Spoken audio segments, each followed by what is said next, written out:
So when you start looking on the ALA site, the article on your presentation at the British Interplanetary Society is probably the most important article that's being put out there, because unlike other ones that simply go through the narrative like rocket fuels and all of the other stuff, you were in direct competition, or you were directly with somebody who could correct you because he has the narrative. He's been doing it for 50 years. He has the official story. He has all of the documentation on it. He's done presentations for all of the missions for what, the 20th, the 30th, the 40th, and the 50th anniversaries on top of that.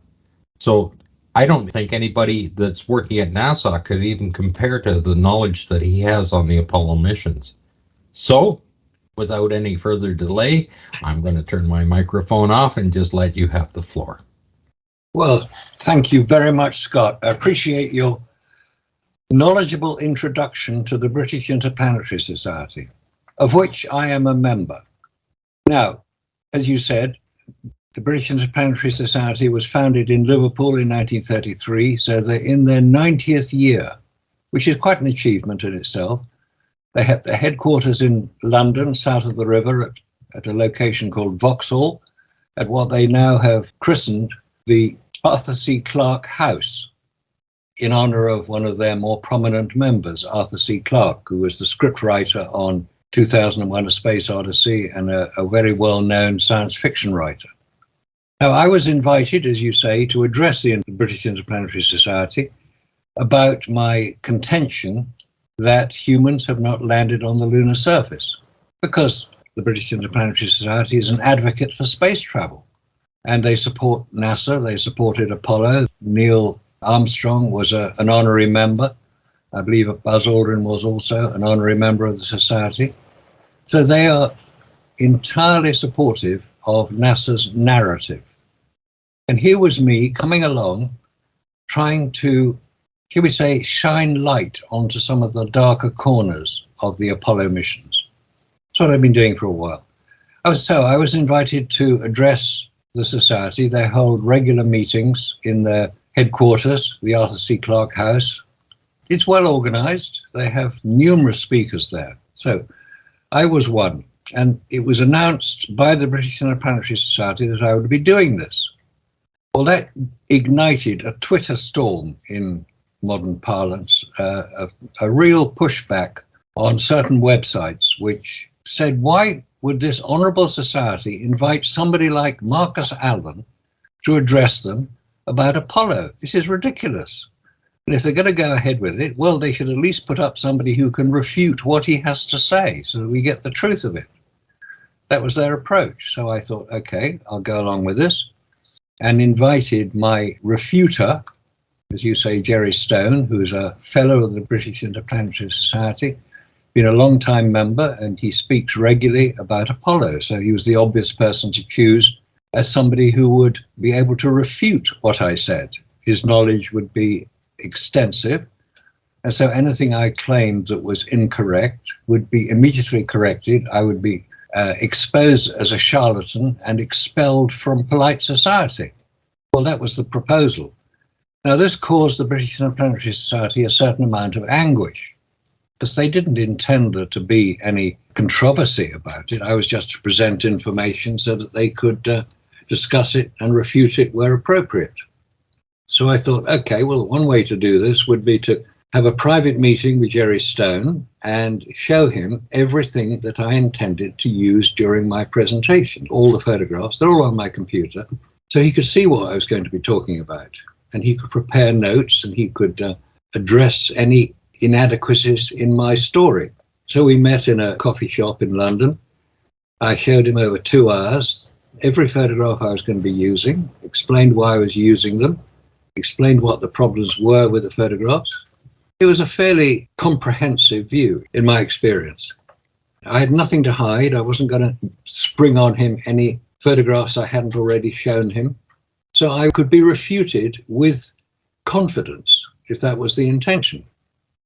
So after the initial storm of protest from people saying, why would hoax believers, that's who I'm, a hoax believer, be invited even to the British Interplanetary Society? So what they did was to ask me to change the format of my presentation. And instead of giving the regular presentation, which I do, which is available to see, anybody can see it online. Robert Williams has archived many of the talks I've done, and some of them cover the subjects which I would be talking about at the British Interplanetary Society. Anyway, they said, no, what we want you to do is just show the photographs and explain your problems with them. So I said, okay, I'll do that. That's not a problem, because that's the main purpose of my presentations, is to look at the photographs and look at the anomalies and the inconsistencies and the unexplained details in them. I was quite familiar with them, so I didn't have a problem with doing that. So instead of having an hour to do the presentation, I would have 40 minutes to present my case. Then Jerry Stone would come along with 40 minutes to refute what I had to say. And then there would be question and answers from the audience. I was quite happy with that as a format, because I felt that the British Interplanetary Society needed to regain the confidence of their wider support. I first met Jerry Stone back in late 2011, and the talk was scheduled for April 2012. This is before the London Olympics, just to put it into historical times. So there I was at the British Interplanetary Society, where I was welcomed by the president, Alistair Scott. He was a very nice gentleman. He showed me around the building. I hadn't been there before. He showed me around the building, explained what everything was about. So I was welcomed very cordially, very friendly. No problem at that point at all. So when I gave my presentation, I was the first to speak and presented my case. You can see the talk I did. It's in 3 parts: my talk, Jerry Stone's talk, and then the question and answer session. They're on the British Interplanetary Society website, where you can see them. They're still there. So I proceeded with my talk, showed various photographs which I was just going to discuss and ask questions about them, and expecting from this knowledgeable group of people some refutation, some pushback. They were very polite. They were asked not to interrupt during my talk and could ask questions afterwards. So I finished to polite applause, which was gratifying. And then Jerry Stone took the floor, and his first words were, well, I don't know what to say, which seemed an odd thing to say from somebody who's used to giving presentations and was there to defend Apollo and NASA's portrayal of it. Anyway, he then proceeded to give what I discovered later was the talk he regularly gives to schools about Apollo, which is obviously very supportive of NASA, supportive of Apollo. But he didn't mention anything that I'd said. He didn't refute anything I presented. He didn't refute anything I had argued for. He just proceeded with his own presentation. After he'd finished the question and answers, and the first question was, Jerry, you didn't really refute anything Marcus said, did you? To which he had no reply that I was aware of. Most of the questions were actually directed at me, asking for clarification about certain points I made. It was well monitored by the moderator of the talks, Colin Philp, who is the organizer of the talks. So it was in his interest that things didn't get out of hand. And to be fair, the questions were quite legitimate, quite straightforward.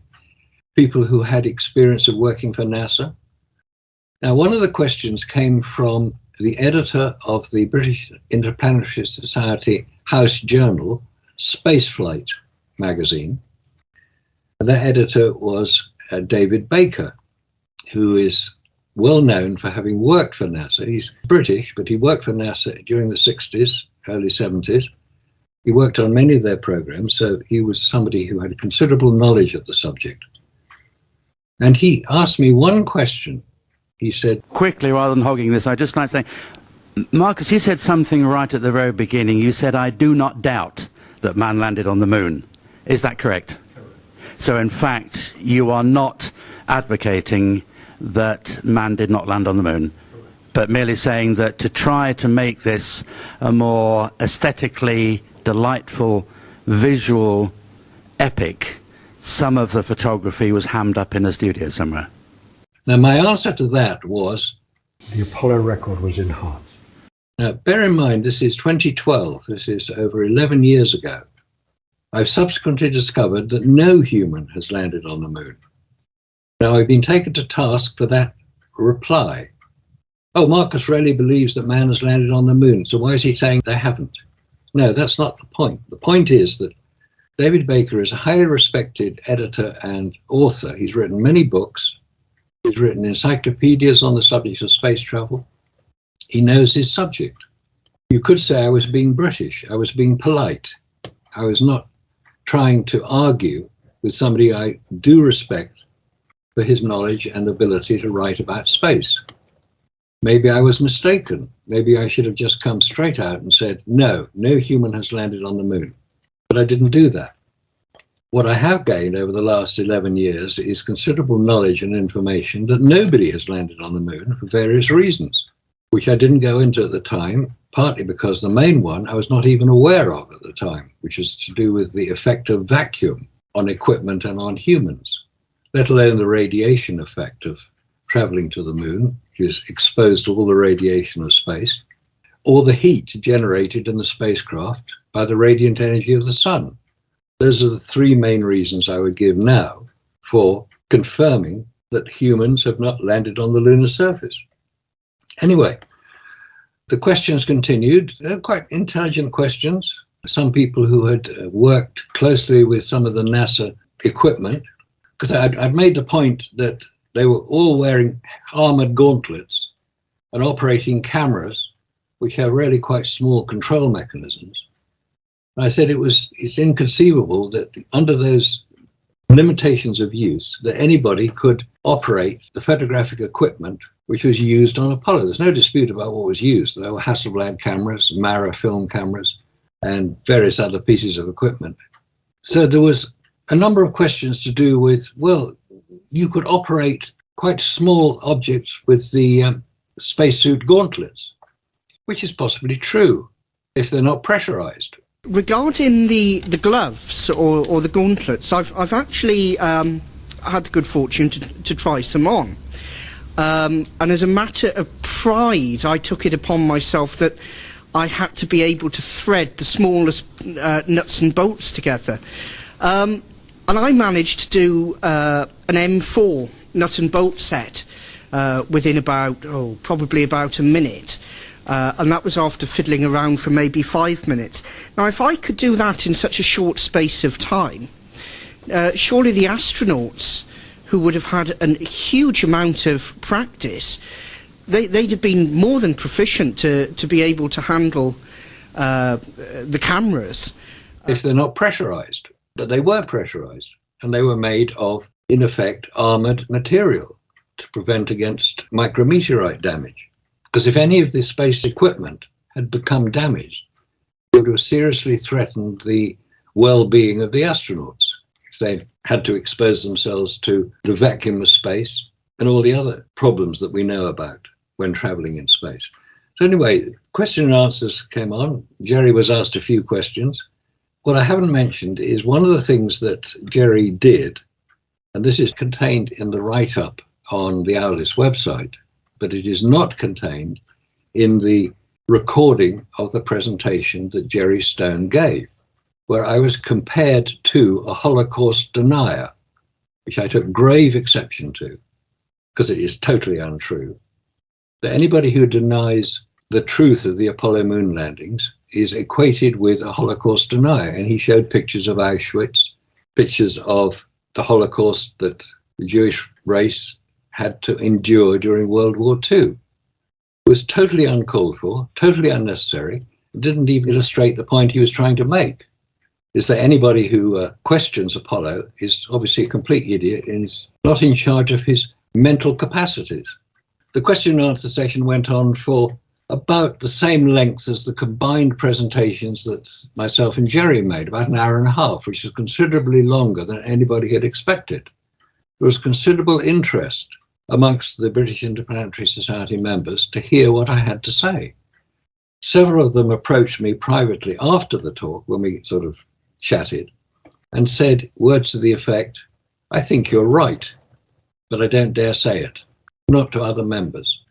Because I was prepared to, as you mentioned, into the lion's den I was prepared to go there. I was prepared to be given a very hard time, which in fact I wasn't during the time of my presentation, because everybody decided to hold their comments for later, which is fair enough. It was well organized. It was civilized. It was the sort of debate I was looking forward to. As I said at the beginning of the talk, I hope I will learn from what I hear today.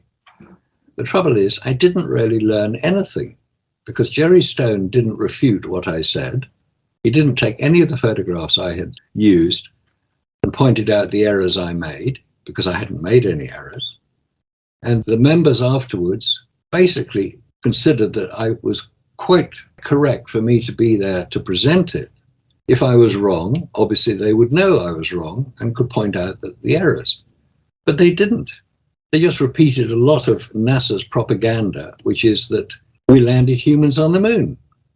That's what they say, and here's the evidence. Now, if you challenge them, as has happened, David Percy, who's the joint co-author with Mary Bennett of the definitive book on the moon landings, Dark Moon, Apollo and the Whistleblowers, David was challenged, obviously, about some of the comments he made in his book, but was able to back them up with considerable evidence.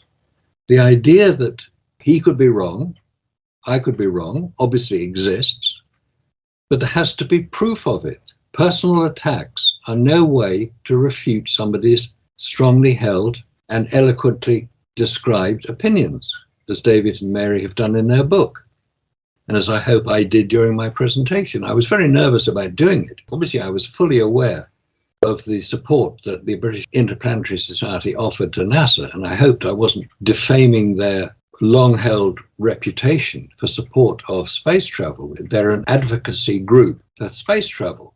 I'm an advocate for human space travel. I just want to know that it's real and that we're not being manipulated into believing something which isn't correct, isn't true. So after the talk, I joined the society. I'm still a member today. I find it very interesting because I'm able to receive the British Interplanetary Society publication, Spaceflight, which is very useful for keeping up to date with current developments in the space program. They're obviously now concentrating on the Artemis program and the various problems that has experienced, and possibly Elon Musk's Starship launcher and their attempts to land humans on the moon. And we're finding that there are a lot of problems with landing on the moon.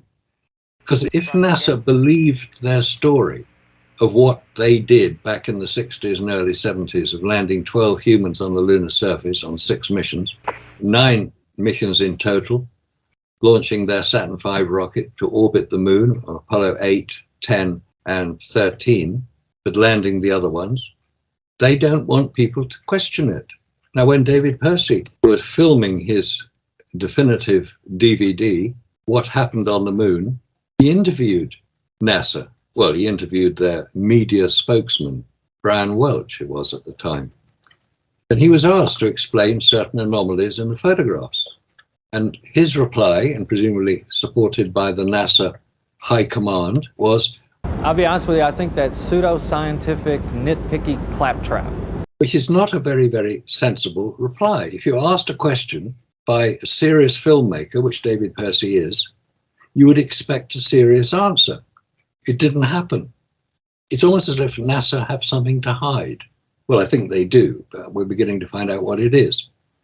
That was the completion of my presentation to the British Interplanetary Society. The recording of it is available, minus the Holocaust denying section, because that was cut out before the film was even initially released, for very good reason. It was such an uncalled for comment as to be not worthy even of discussion. I became a member. I'm still a member now. I like what the British Interplanetary Society do. I think they do good advocacy work with schools, with young people. They have very strong programs encouraging interaction with space companies. I've been on several of their trips to satellite manufacturers, where I did ask a question about vacuum and satellites. And so, well, of course we know it exists. We harden against it. We can design satellites which are not affected by the vacuum of space because we know what exists. It appears that NASA don't. The end of my talk generated more comments on certain websites from people who are supportive of NASA, who tried to take me apart. They didn't make any comment about the photographs I was showing. They just attacked me personally. Well, I'm old enough and ugly enough and big enough to withstand that sort of nonsense, because it doesn't really affect me. If somebody's going to take a personal attack on me, it shows they've lost the argument, because they're just attacking the person, not the subject. So I just carry on in my own sweet way. I give talks, I give presentations. Some of them have been viewed by many hundreds of thousands of people. And the work that Robert Williams does now to archive some of these talks has been very valuable, because people still ask me about it. People still talk to me, so I can now refer them to the actual talks and show what they can see for themselves. I'm not trying to make any bold claim for myself. I just say, examine what I've said. And if you don't agree with it, tell me why you don't agree with it, but provide evidence. And that's all. That's all I've ever asked. Oh, just one thing. After I gave the talk, obviously, David Percy and Mary Bennett were fully aware I was doing it, and they had helped me prepare for it. And so Mary contacted me after the talk to ask how it went. And the report I gave to her was the basis of the article, 2 articles, Into the Lion's Den, available on the Owlist website. And it recounts pretty accurately what happened, because I was speaking to her literally 24 hours after I'd finished the talk. So I was fully aware of what was going on, fully aware of what was happening, and explained what the reaction had been. So that gives a reasonably good resume of what happened. Bear in mind, all this happened before the London Olympics of 2012. So we're talking 11 years ago. So I'd like to ask a question, or put this to you. A NASA proponent who calls himself Phase 52012 and his little clique, they claim that you are for the moon landings and repeatedly display that video recorded at the British Interplanetary Society. What do you say to that? It's a good point, because he has been a permanent poster of the same information for the last 10 years. And I would say that in those intervening 11 years since I gave the presentation, I have acquired a great deal more information, a great deal more knowledge about the inadvisability of landing humans on the lunar surface. I said that because that was the answer to the question I was asked by David Baker. I think it actually shows up in the Q&A session of the 3rd of the 3 films. David Baker is seen asking me the question, and I'm seen answering the question. I was basically trying to be as polite as possible to somebody who was, in my view, a knowledgeable person who had worked for NASA. He worked on some of the early Apollo programs. He was very knowledgeable about spaceflight. He's written extensively about it. I was not about to, in public, deny what he had spent his life trying to achieve. Basically, be as polite as possible. So whoever you are, Phase 52012, whatever, you can say what you like, but at least put your face to it. At least be honest about it. Well, that's the other thing. They've been invited on to have a chat with us. Ben's asked them on, you name it, right? They're not going to go there. No, because they know that we are knowledgeable about our subject. And if they say things which are incorrect, we'll call them out on it. Exactly. And here's the other thing. I remember offering one of those guys 500 British pounds to come on for 60 minutes. And not one of those guys would come on to talk, not even using their voice. So Really? Why not? He's been playing that game with how many people for how long now, right? Yeah. Come on and I'll have a debate. And it doesn't matter what it is. They won't use the real name. They won't use the real face. They won't use anything. And I look at that. If you're not going to stand up and have a discussion with me and sit and show me your face, it's not worthwhile. You have to defend. If you want to defend your position, you have to do it in person. Of course you do. And publicly. And what are we looking at there?